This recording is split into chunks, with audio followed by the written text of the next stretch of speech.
Vous connaissez le taux en France. d'exécution des OQTF en France? 5. Il est extrêmement faible, mais ça progresse. Vous le quand même. connaissez?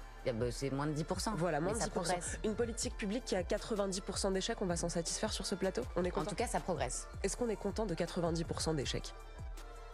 On peut pas être satisfait, vous êtes d'accord? On paye des impôts et on a une politique publique qui a 90% d'échecs. Dans n'importe quelle entreprise privée, un patron qui a 90% d'échecs, il s'en va, vous êtes d'accord? Nous, on trouve ça normal. C'est naturel d'avoir moins de 10% d'exécution des OQTF. Donc, j'en arrive aux mesures, parce que c'est quand même l'essentiel. Où est-ce que le bas blesse chez nous?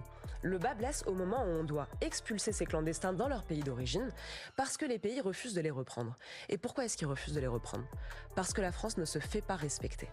On a vu le problème avec l'Algérie, mais il n'y a pas que l'Algérie, il y a évidemment de très nombreux autres pays du monde qui refusent de reprendre leurs clandestins en nous fournissant les fameux laissez-passer consulaires. Et pour ça, il y a un plan d'exécution des OQTF qui serait, à mes yeux, très simple à mettre en œuvre. On n'aurait même pas besoin de le mettre en œuvre, le simple fait de l'exprimer. Donc la première des choses, c'est de dire qu'on va conditionner les visas au laissez-passer consulaire.